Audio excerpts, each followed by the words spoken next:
一句好久不见，说哭了多少人。嘴上说着再见，可能会永恒不见。这种思念只有经历过的人才懂得吧。就像这只云豹，它看到了眼前的那个人之后，竟然如同一个孩子一样，一头扎入对方怀中，眼里的泪水更是止不住的流。是因为我们只能用短暂的时间去感触那些细小而美妙无比的时刻。那些美妙的瞬间正在一点点地溜走，直到它们飞逝而去。生命中的细小美好会让我们感受到丰盈而充实，就如同坠入到阳光遇到空气的美好中，一切都那么的自然而舒服。风催促着叶子的离去，树其实已经在极力挽留，只不过现实就是那般残酷。四季的轮回又有谁可以抗衡？不管是谁，都要在四季面前俯首称臣吧。在美国圣地亚哥动物园，饲养员不舍得眼前的这些可爱的动物，但是家里有私事，他必须要从热爱的工作岗位上暂时消失一段时间，具体多久他也不清楚，只能在事情完全解决完之后，才可以彻底知晓最终的花费时间。饲养员内心在盘算着，他也在纠结着。现实残酷不由得他任性，最终他还是选择了悄然离去，没有任何告别仪式，更没有和他喜欢的伙伴们逐一打招呼。时间就这样悄然而去，留下的只有树上叶子的泛黄与飘落。时间过得快也好，慢也罢，只不过是时间执行公务的正常流程。他在用无声的举动去告诫人们，他的珍惜性无可比拟。就这样，动物园的动物们对于每天的生活还在继续当中，他们内心的所有感慨与不甘都在无声中慢慢消化，即便是有自己的想法，也是个无用功。云豹应该是在这些动物当中最依赖那个饲养员的家伙，他不知道为何在进入园区之后，经常会受到饲养员的特殊照顾，还会得到饲养员的夸赞。即便他感觉自己并没有做任何事，但是饲养员依旧会对他格外的关爱。或许云豹就是这样讨喜，他天生就有吸引人的优势，又或许他真的很乖巧听话，让人没有讨厌他的理由。云豹非常期盼可以看到那名饲养员，所以每天天不亮的时候，他便会偷偷跑到饲养员常出现的地方，静静地观察一阵。如果没有等到饲养员的话，他便自己去一旁玩耍。云豹不知道坚持了多长时间，总之他会在尽可能的情况下准时准点出现在那个地方。或许这已经是一种习惯，又或者是云豹的确是很有毅力的家伙。终于功夫不负有心人，云豹的付出看到了回报。在一天清晨的早上，云豹照常出现在那个地方，然后他就发现了一个熟悉的身影。云豹在原地停留了一下，等到他确定眼前就是那位饲养员之后，便开始一路小跑，径直跑到了饲养员的身边，然后用委屈的表情，脸上还夹杂着一些泪花，扑在饲养员的怀里。饲养员或许都没有想到云豹会在这里等待他。猛地看到云豹出现之后，饲养员先是一愣，然后就张开双臂，用最热情的方式欢迎云豹的出现。云豹真的很喜欢饲养员，他用身上紧紧地去贴近饲养员，似乎担心饲养员会随时走掉，或者再次丢弃他一样，恨不能将自己与饲养员粘贴在一起。看到云豹这样热情而激动的模样，饲养员内心又喜又暖，情感真的是会相互感染。如果你愿意对我付出，那么我也愿意向你示好，两者之间就算是没有任何关联，但彼此也会感受到爱的感触。动物不及人类，它们没有那么多的花言巧语，仅是会用自己笨拙而明显的举动去阐述自己的情感。有些人看到动物的某些特殊举动后，更是会被它们的真诚打动。猩猩刚出生不久的时候，它的身体便出现了严重的疾病，或许感觉到自己的孩子没有继续生还的可能性，所以猩猩妈妈最终选择放弃它。可能在做出这个决定的时候，猩猩妈妈内心也纠结了许久，可是最终结果还是没有办法改变。猩猩失去了妈妈的疼爱，它成为了孤儿。有妈的孩子像个宝，没妈的孩子像个草，即便在动物世界也是如此。猩猩没有了妈妈的关爱，它变得更加可怜。猩猩本身自己患有先天性肺炎，身体就非常的虚弱。马上濒临死亡的时候，他也对于自己的未来产生了绝望之心。他知道自己命不久矣，所以闭目养神，希望这个结果快点到来，避免他承受更多的苦难。或许连上苍都可怜这个小星星，他在生命垂危之际遇到了好心人，并愿意将他收养，当做自己的孩子去疼爱。人类真的很伟大，对于动物遇到的各种问题，在人类面前似乎显得比较简单一些。猩猩的病症得到了有效的治疗，人类母亲将它照顾得非常好。猩猩转危为安，他内心异常的高兴。他知道自己的生命能够得到康健到底有多么的来之不易，更加清楚得到人类父母帮助的他应该怎样去感谢人类父母。很快，猩猩的身体已经完全康复，身上的顽疾更是被清理得非常彻底。后来，人类父母因为个人原因，需要将猩猩送到附近动物园。虽然在动物园里没有和人类母亲生活的那般惬意，但是周围环境还算可以。对比之前的生活，这已经让猩猩非常的感恩。时隔多年之后，人类父母再去探望猩猩，此刻的猩猩早已长大，他的模样和之前对比不知扩大了多少。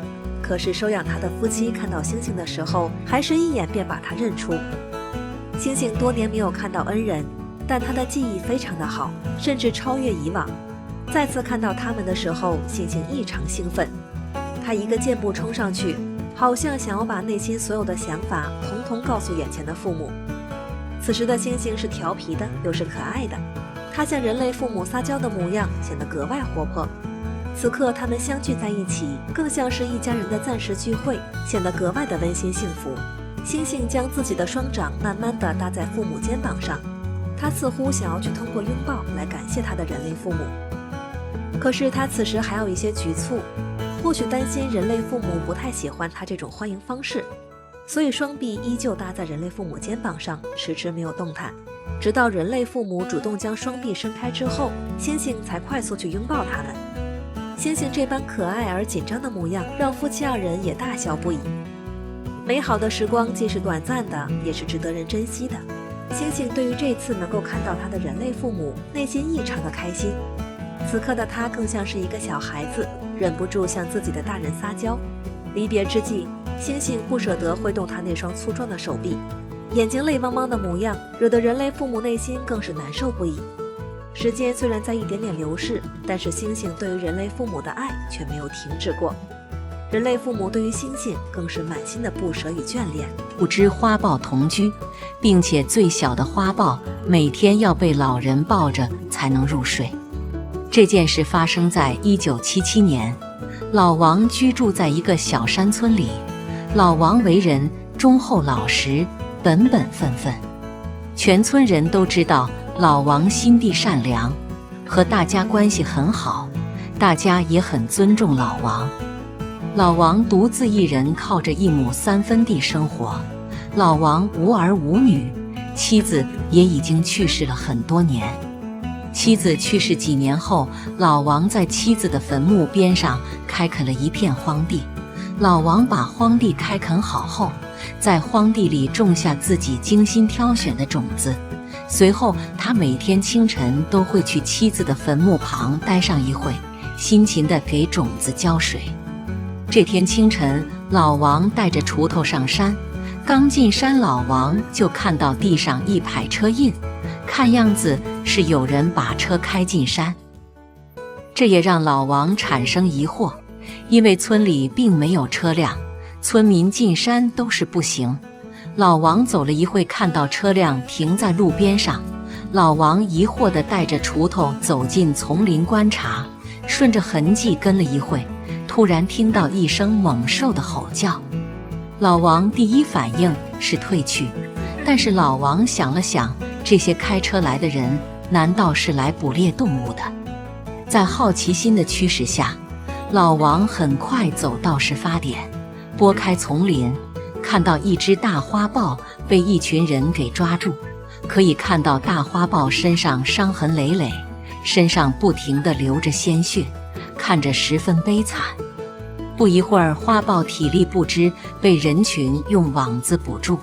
令老王疑惑的是，花豹被称为丛林之王，身手矫健，一身的本领让他在自然界几乎没有天敌。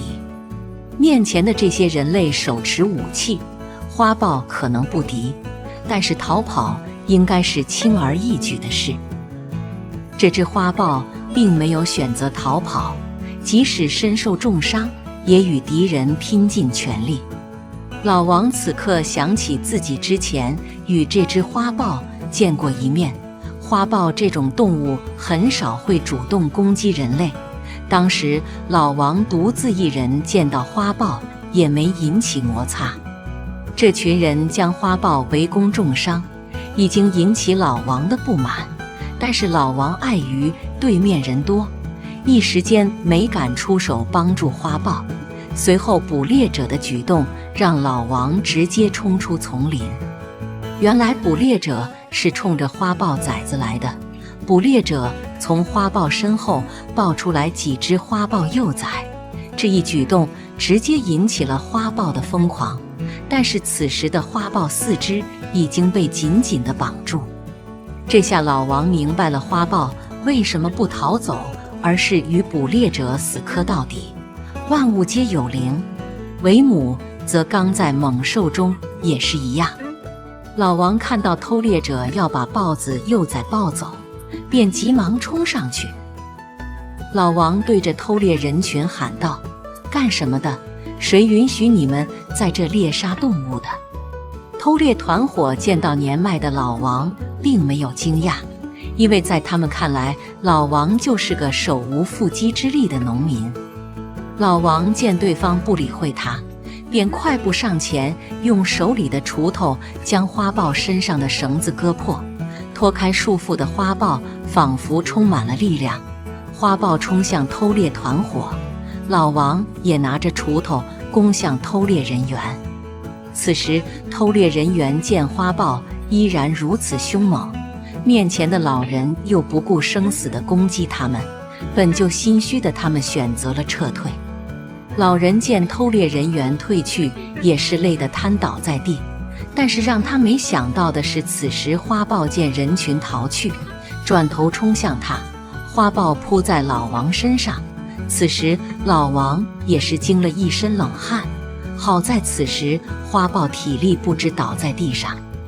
老王深吐了一口气，有惊无险地躲过花豹的攻击。老王在歇息一会后便回到家中。回到家中的老王拿了一些救治工具，就再次上山。等老王回到事发点时，花豹依然躺在地上。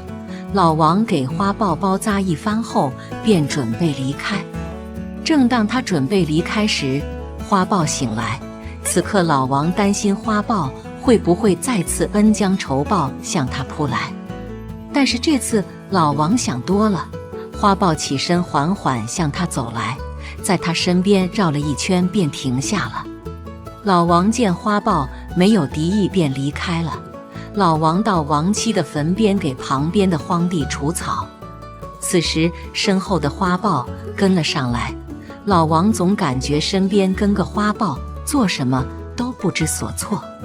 老王嘟囔着：“我救了你，你还要给我找麻烦。”此时老王也没有心情除草。老王下山后，花豹便没有跟过来。老王怎么也没想到，从今以后他与花豹会经常碰面。从那以后，老王每次上山除草都会看到花豹。一开始老王对花豹保持警惕，生怕花豹恩将仇报，但是时间久了也就放松警惕了。花豹见老王经常会在坟前坐下，有时也会带着幼崽去坟前躺下。很快荒地已经被老王处理完，时间也已经到了冬季。农忙过去，外加天气日渐寒冷，老王已经没必要每天上山。本以为与花豹的故事到此结束，结果没过2天，花豹再次找来。那天老王出门溜达，听到村口站了很多人，老王也前去凑热闹。没走几步，老王听到村民喊道：“大家注意，花豹攻击力很强，去拿网子把它困住。”老王听到花豹，便赶忙跑过去。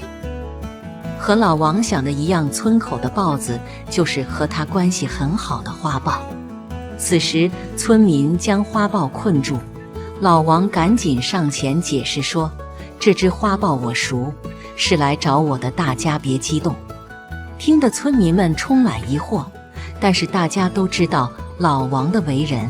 随后，一位村民笑着问老王：“这是你哪里来的亲戚？”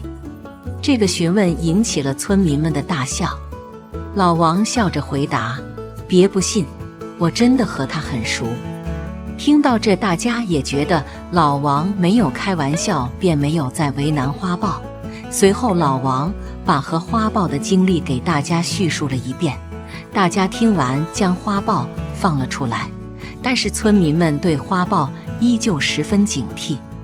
老王为了让他们放心，站在花豹旁边，花豹乖巧地贴在老王身上。村民见到花豹没有恶意，便放下武器。过了一会，村民散去。此时花豹向远处跑去，不一会便返回。老王看到花豹带着豹崽子走来，看到这有爱的一幕，嘴角不自觉地上扬。随后，老王把花豹一家带到屋内，准备了一些食物给豹崽子。没过多久，花豹便要离开，老王把花豹送至村外。从那天开始，老王便每天上山。老王在妻子坟墓旁找了块平坦的地方，搭建一处住所。老王知道，虽然村民们相信他，但是出于对未知的恐惧，花豹如果经常去村子，会引起大家的不便。上次花豹进村，村里家家户户都紧锁大门。老王不愿给大家带来不便，想着在山上盖个住所。老王每天都会上山搭建小屋。为了补贴家用，老王养了几只羊。由于小屋是老王独自搭建的，所以用了很长时间。大约3个月左右，老王的小房子搭建完成，老王养的羊崽也慢慢长大。老王的房子搭建完成后，花豹经常带着幼崽和老王一起居住。老王的生活也变得越来越好，因为他养的羊群成长得很快。老王的羊群数量越来越多，为了让羊群能够吃到更多的草料，老王会将羊群赶到很远。有一次，老王赶着羊群走了很远。老王从来没有来过这个地方，但这里草地肥沃，很适合喂养羊群。让老王没想到的是，肥沃的草地伴随的是凶狠的捕猎者。由于老王并没有太多牧民经验，羊群数量变多后，他依然没有为羊群做保护措施。那天在羊群吃饱后，老王将羊群赶回来。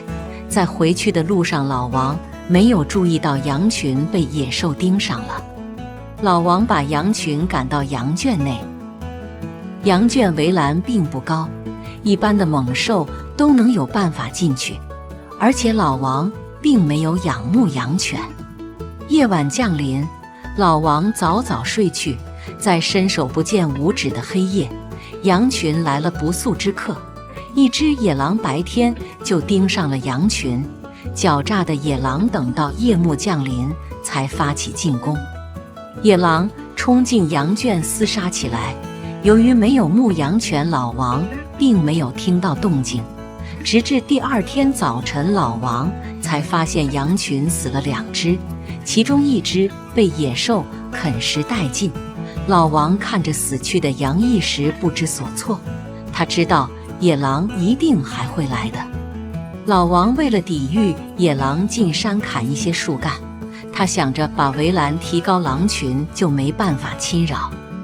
忙活了一天，老王把羊圈加固工程完成了一半。